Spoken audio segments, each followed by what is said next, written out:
Hello दोस्तों, अगर आपको रियल नंबर्स में रेशनल नंबर और इरेशनल नंबर में अब भी कंफ्यूजन है तो इस वीडियो के बाद ये कंफ्यूजन आपका खत्म हो जाएगा। टाइप्स ऑफ नंबर्स में क्या है कि जो हम पढ़ते हैं वो रियल नंबर्स पढ़ते हैं।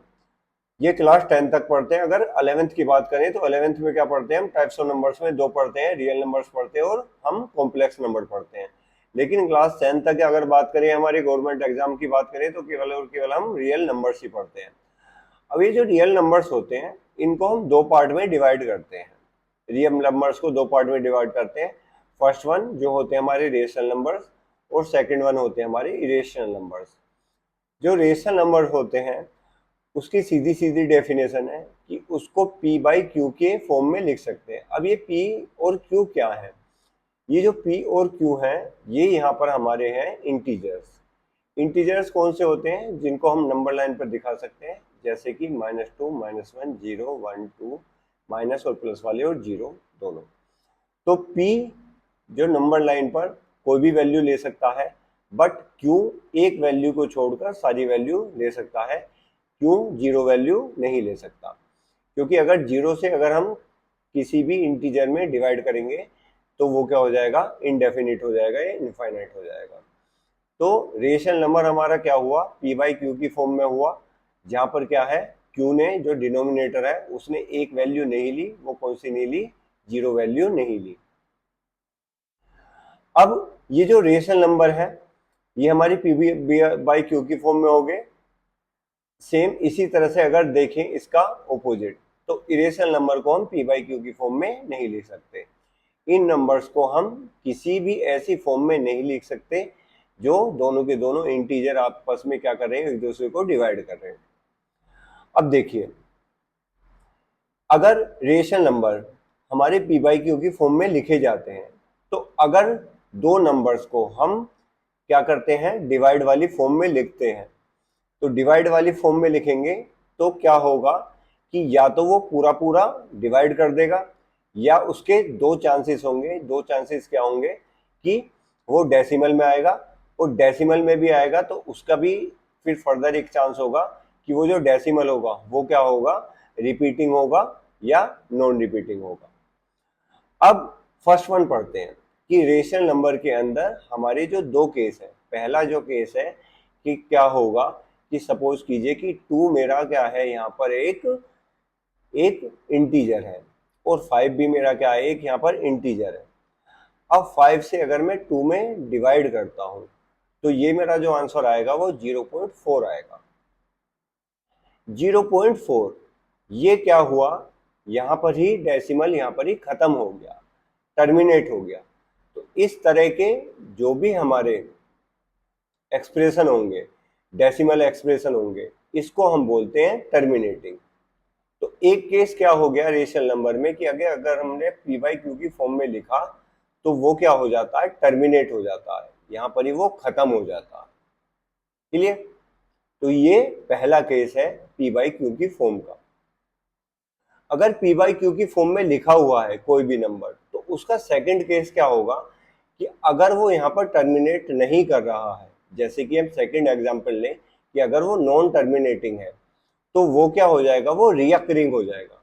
रियकरिंग का मीनिंग क्या होता है? जैसे 10 में हमने 3 से डिवाइड करा तो हमको क्या मिलेगा? 3.3333 ये हमको मिलता चला जाएगा, और इसको हम जो रिपीटिंग होता है उसको हम क्या लिखते हैं? उसको बार लगा के लिख देते हैं।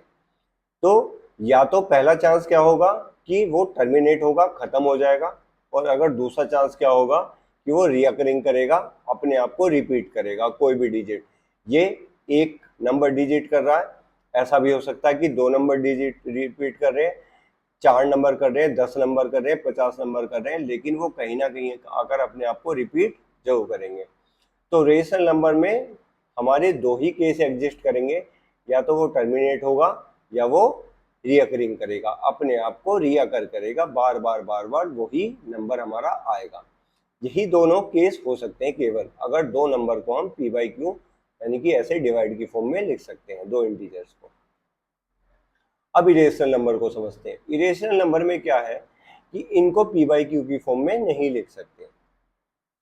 p बाई क्यू मतलब दो ऐसे इंटीजर जो आपस में डिवाइड वाली फॉर्म में है उसमें हम इसको नहीं लिख सकते। अगर नहीं लिख सकते तो इसका मतलब क्या होगा कि ना तो ये नॉन टर्मिनेटिंग होते हैं। नॉन टर्मिनेटिंग का मतलब क्या होता है, जैसे हमने यहाँ पर पढ़ा था, टर्मिनेटिंग का मतलब होता है खत्म हो जाना, तो नॉन टर्मिनेटिंग का मतलब होता है कि खत्म नहीं होना। कि ये क्या होते हैं कि कभी भी हमारे खत्म नहीं होते, ये डेसिमल के बाद भी ऐसे ही एज इट इज चलते चले जाते हैं। ये हमारे इरेशनल नंबर में होता है। सेकंड वन क्या होगा कि नॉन टर्मिनेटिंग तो होंगे ही होंगे, उसके बाद क्या होगा, नॉन रिकरिंग भी होंगे।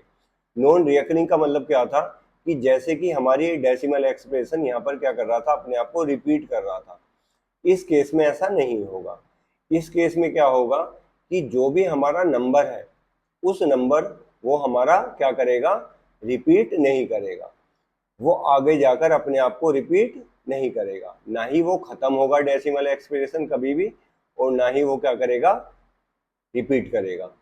तो ये जो मैंने इक्वल का यहाँ पर साइन लगाया हुआ है, ये एक्चुअल में क्या होता है, ये इक्वल का साइन नहीं होता, ये लगभग लगभग किसका होता है, यहाँ पर इक्विवेलेंट का साइन होता है। ये जो भी होता है क्योंकि इसकी एग्जैक्ट वैल्यू हमको पता नहीं होती। जैसे पाई भी है, वो भी क्या है, एक इरेशनल नंबर है। हम इसको ट्रिलियंस तक सुपर कंप्यूटर से हम इसको वैल्यू को निकाल चुके हैं, बट हमको अभी भी इसकी एग्जैक्ट वैल्यू का पता नहीं है, तो इसको हम लगभग लगभग इस वैल्यू को लिखते हैं। अब एक इसमें बहुत बच्चों को कंफ्यूजन क्या रहता है कि क्या पाई की जो वैल्यू है वो 22/7 है, क्या ऐसा है? तो ऐसा नहीं है, क्योंकि 22/7 के अगर फॉर्म में अगर लिखेंगे तो 22 भी क्या है, एक इंटीजर है, और 7 भी क्या है, एक इंटीजर है। अगर इस फॉर्म में मैं किसी भी नंबर को लिखूंगा तो वो किस में चला जाएगा, मेरा रेशनल वाली कैटेगरी में चला जाएगा। तो ये वाला जो नंबर है वो रेशनल वाली कैटेगरी में चले जाएगा, और इसकी जो वैल्यू होती है वो होती है 3.142857 142857। इसका मतलब ये है कि ये वाला जो 142857 अपने आप को क्या कर रहा है, ये रिपीट कर रहा है। जैसे कि इसकी डेफिनेशन में दिया गया है कि ये अपने आप को क्या करते हैं, रिपीट करते हैं। तो ये क्या है, मेरा यहाँ पर रेशनल नंबर है, 22/7 मेरा रेशनल नंबर है। अगर मैं पाई की बात करूं तो पाई क्या है, मेरा एक इरेशनल नंबर है, और ये क्या करता है, ये अपने आप को रिपीट भी नहीं करता और ये खत्म भी नहीं होता। तो ऐसा कभी नहीं हो सकता कि एक इरेशनल नंबर रेशनल नंबर के बराबर हो जाए। हाँ, इसकी जो शुरुआत की जो 2 डिजिट जो होती है वो लगभग लगभग बराबर होती है, ये वाली 3.14 तक। ये किसके इक्वल होता है, दोनों आपस में एक दूसरे के इक्वल होते हैं। तो हम क्या करते हैं कि क्वेश्चन को सोल्व करने के लिए हम लगभग लगभग जो उसकी जो वैल्यू है उसको हम 22/7 ले लेते हैं। ये इस वे से कभी कभी हम पाई को मोस्टली क्या करते हैं कि 22/7 ले लेते हैं, बट पाई की जो वैल्यू है वो 22/7 नहीं होती। तो इस चीज से हम समझ चुके हैं कि हमारे रेशनल नंबर क्या होते हैं, इरेशनल नंबर क्या होते हैं, और दोनों में डिफरेंस क्या होता है। अगर वीडियो पसंद आई हो तो इसे लाइक शेयर और सब्सक्राइब करिए। Thank you so much.